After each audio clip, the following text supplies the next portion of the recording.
Have you ever wondered why nature seems to follow mathematical rules?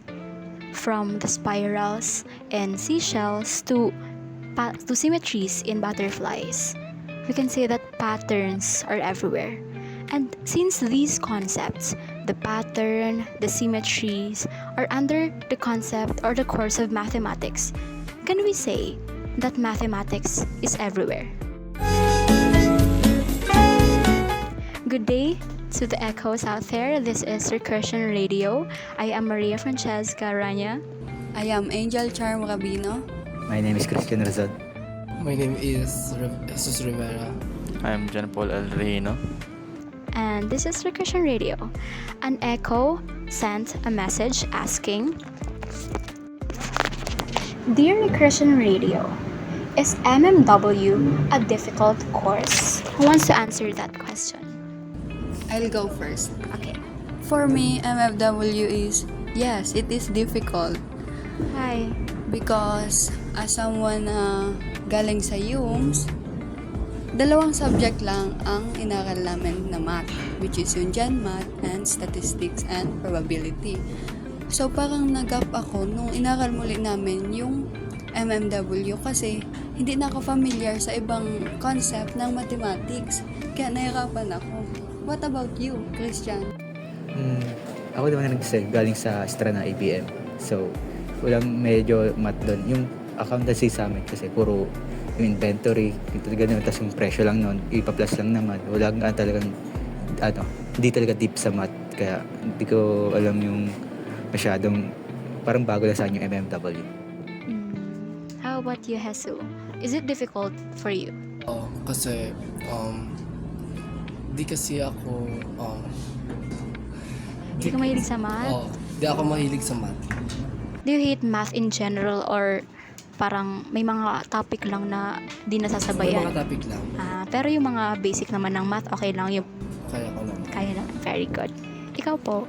Well, yes and no kasi some topics are difficult and some are not, you know. Speaking of topic, another echo asked, Dear Recursion Radio, what topic in MMW is your most favorite? Ako? Para sa akin, ang nagustuhan ko yung fractal geometry. Why? Ewan ko pero naangasan talaga ako sa concept nun eh. Akala ko kasi favorite mo si Elsa. Uy, ay oo. Alam mo ba yung snowflakes? Bakit? Concept siya ng fractal geometry. Isa siyang example nun. Paano? Nakakita ka na ba ng snowflakes? Hindi pa. May snow ba sa Pilipinas? Pero doon kila Elsa, di ba meron? Ay, oo. Sige, Kaya sa sige. Frozen. Kapag sino mo yun, sa dulo ng mga nila, makakita ka ulit ng snowflakes. Talaga? Ganun ang concept ng fractal geometry. Kapag sinum mo siya ng sinum, parehas na shape ang makikita mo. Kung ano siya sa pagtingin mo, ganun ulit siya kapag na-zoom mo. Speaking of that, parang may naalala ko nung nilesson ni Sir Yan during the discussion. Ano yun yung initiator, generator, and yung fractal generation rule? Can you explain that? Yung initiator, siya yung magiging basehan mo kung ano yung shape na yon. Doon ka mag-start. Okay. And then yung sa generator, parang doon mo na ipagpapatuloy. Yun ang gagayahin mo sa initiator. From initiator to generator. And then, papasok ka na sa fractal generation rule. Which is, dapat parehas yung mga concept na nandoon sa fractal geometry. Parang Gets may mo ba? pattern. Okay. Yes. Ang Meron galing. silang pattern. Gets nyo yun? Yes, you're very good. Yes. Ikaw, ano ba yung favorite topic mo sa MMW? Yung siguro yung golden ratio, golden spiral, o saka yung mga yung Fibonacci sequence.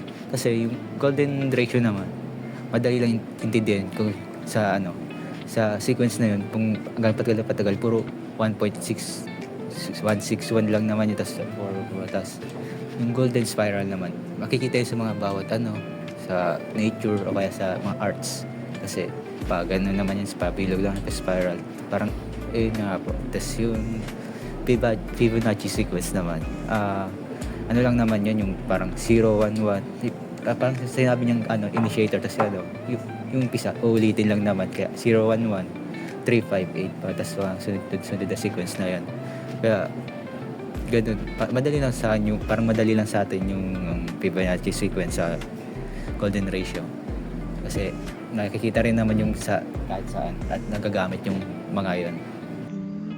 Ako, naalala ko, may pinagawang activity si sir. Ay, actually, di ko alam kung activity, pero yung activity na yun, nasama din sa quiz. Nung magbigay daw ng example ng something na may golden spiral. Tapos, one time, nakita ko yung mama ko, naka-side view siya. Side view. Tapos sabi ko, wow, parang ano siya, mayroon siyang golden spiral. Sino yung nilagay ko? Tapos feeling ko tama naman yun, kasi golden ratio naman eh. Oh, tama yun, si sir pa, alam niya yun. Oh, si sir, tama Yes. yan. Oh. Ikaw, Oo. Apo, JP, what's your favorite topic? Para sa akin, yung favorite topic ko is yung about sa symmetry.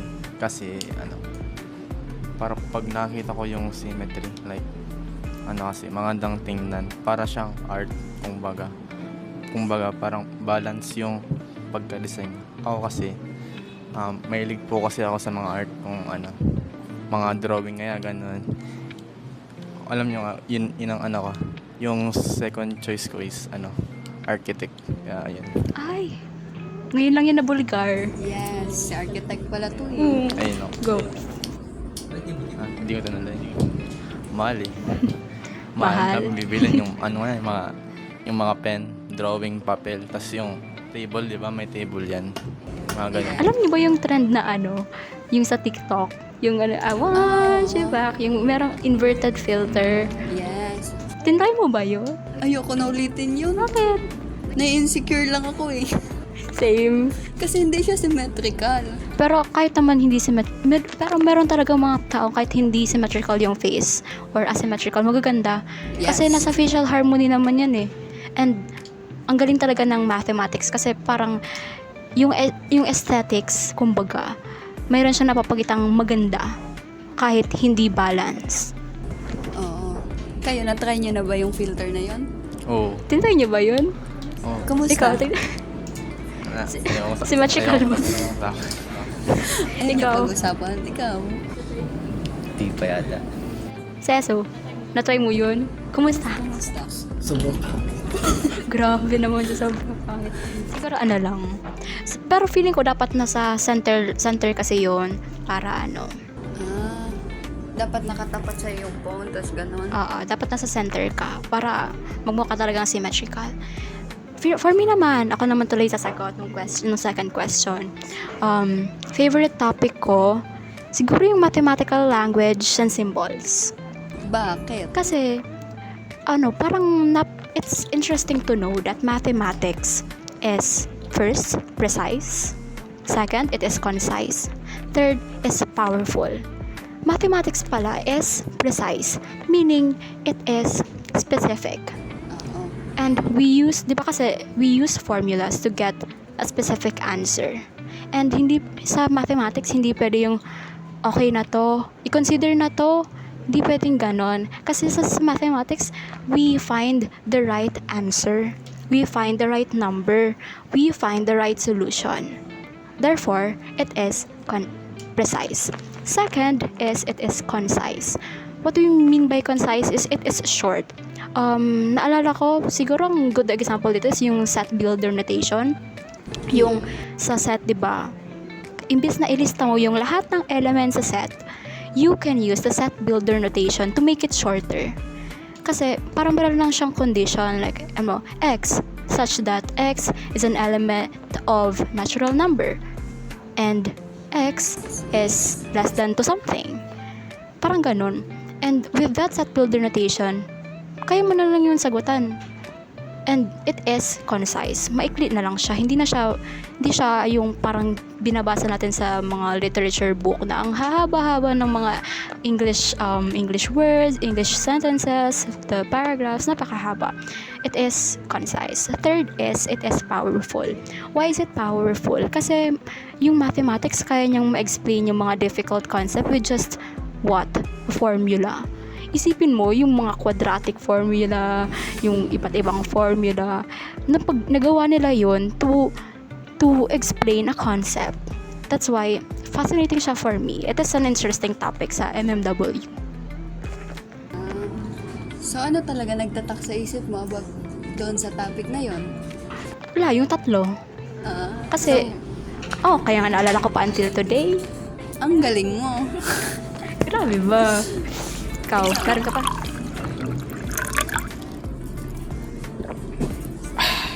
Ikaw, Naalala niyo ba yung yung Reasoning? reasoning. Sige. alam mo yung reasoning? Ako, alam ko yon. Paano yun? Yung deductive daw, sabi ni sir, mga babae. Bakit naman babae? Kasi lagi daw tayong tama. Ano naman mo nasabing tama? Kasi, yun ang sabi ni sir. Hindi. Siguro ang explanation yan kasi 'di ba, ang deductive reasoning, yung process niya is from general to specific, or it is the inverted triangle. Kaya laging tama kasi from general, or let's say for example, mga formula. Ginagamit natin siya to get a specific answer. And that answer should be tama. Kaya siya naging babae kasi tama yung sagot. O paano naman yung inductive reasoning? Itanong mo kay JP. Oh, inductive reasoning. Yun naman yung mga... Yun naman yung Specific to general. Specific Yes. to general. Tama ba? Inductive, yeah. Tama. Yes. Specific to general. So ano nga yun? Mga Kung ang inductive ay mga babae. Ano ang inductive? Lalaki. Yes. Grabe. Bakit lalaki? Kasi hindi sure.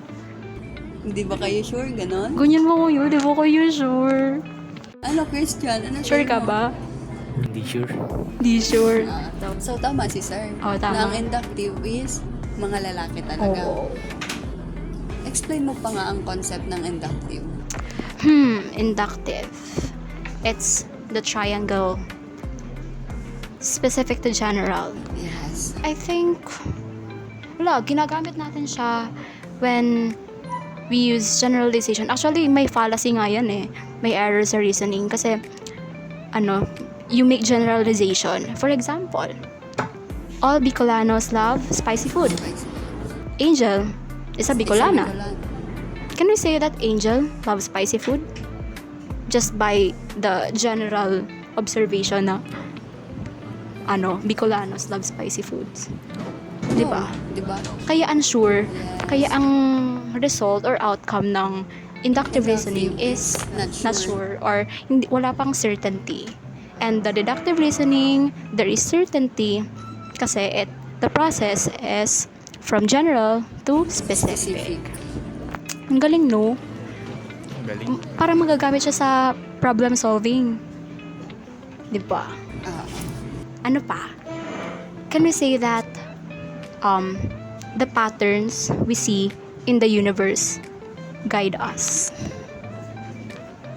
Ginaguide ba tayo ng mga patterns? I think yes. Kasi mga patterns nangyayari din yan sa problem solving. Kapag we were introduced to a problem, tas na-encounter na natin to before, isipin natin, what if may pattern? What if yung solution, same lang naman sa solution before, what if there's a pattern? Kaya alam na natin kung ano yung pwedeng solution kasi we've already encountered that before. There's a pattern. And nag-guide talaga tayo ng mga patterns. Yes. Thank you, Echoes. And once again, Thank you. Sana may natutuhan kayo sa aming Yes. discourse. Discourse ba yun? Conversation? This podcast. Yeah. Thank you for listening to Recursion Radio. See you soonest!